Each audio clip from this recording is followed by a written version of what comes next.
Épître de Paul aux Philippiens, chapitre 3.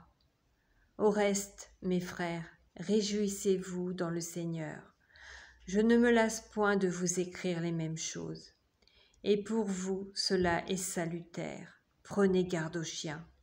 Prenez garde aux mauvais ouvriers.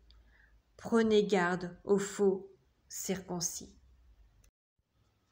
Car les circoncis, c'est nous, qui rendons à Dieu notre culte par l'Esprit de Dieu, qui nous glorifions en Jésus-Christ, et qui ne mettons point notre confiance dans la chair.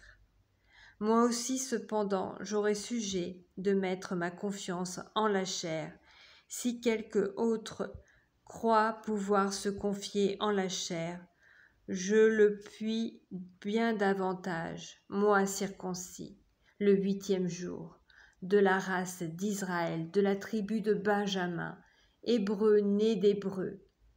Quant à la loi, pharisien. Quant aux zèles, persécuteurs de l'Église, irréprochables à l'égard de la justice de la loi. Mais ces choses, qui étaient pour moi des gains, je les ai regardées comme une perte à cause de Christ.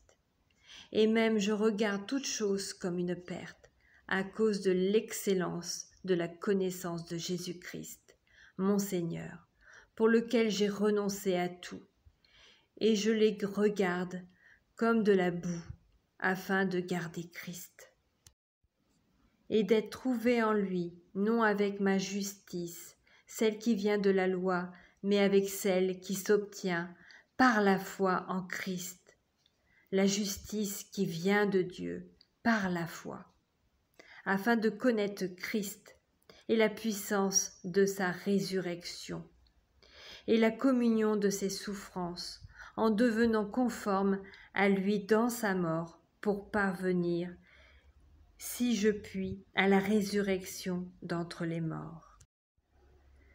Ce n'est pas que j'ai déjà remporté le prix, ou que j'ai déjà atteint la perfection, mais je cours pour tâcher de le saisir, puisque moi aussi j'ai été saisi par Jésus-Christ.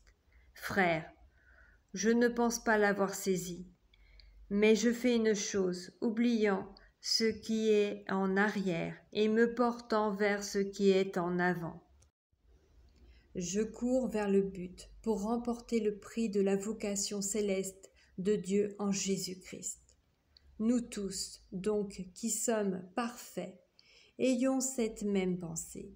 Et si vous êtes en quelque point d'un autre avis, Dieu vous éclairera aussi là-dessus.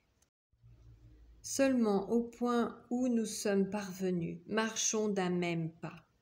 Soyez tous mes imitateurs, frères, et portez les regards sur ceux qui marchent selon le modèle que vous avez en nous.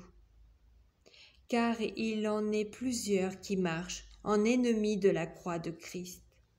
Je vous en ai souvent parlé, et j'en parle maintenant encore en pleurant. Leur fin sera la perdition. Ils ont pour Dieu leur ventre. Ils mettent leur gloire dans ce qui fait leur honte. Ils ne pensent qu'aux choses de la terre. Mais notre cité à nous est dans les cieux, d'où nous attendons aussi comme Sauveur le Seigneur Jésus-Christ, qui transformera le corps de notre humiliation en le rendant semblable au corps de sa gloire, par le pouvoir qu'il a de s'assujettir toutes choses.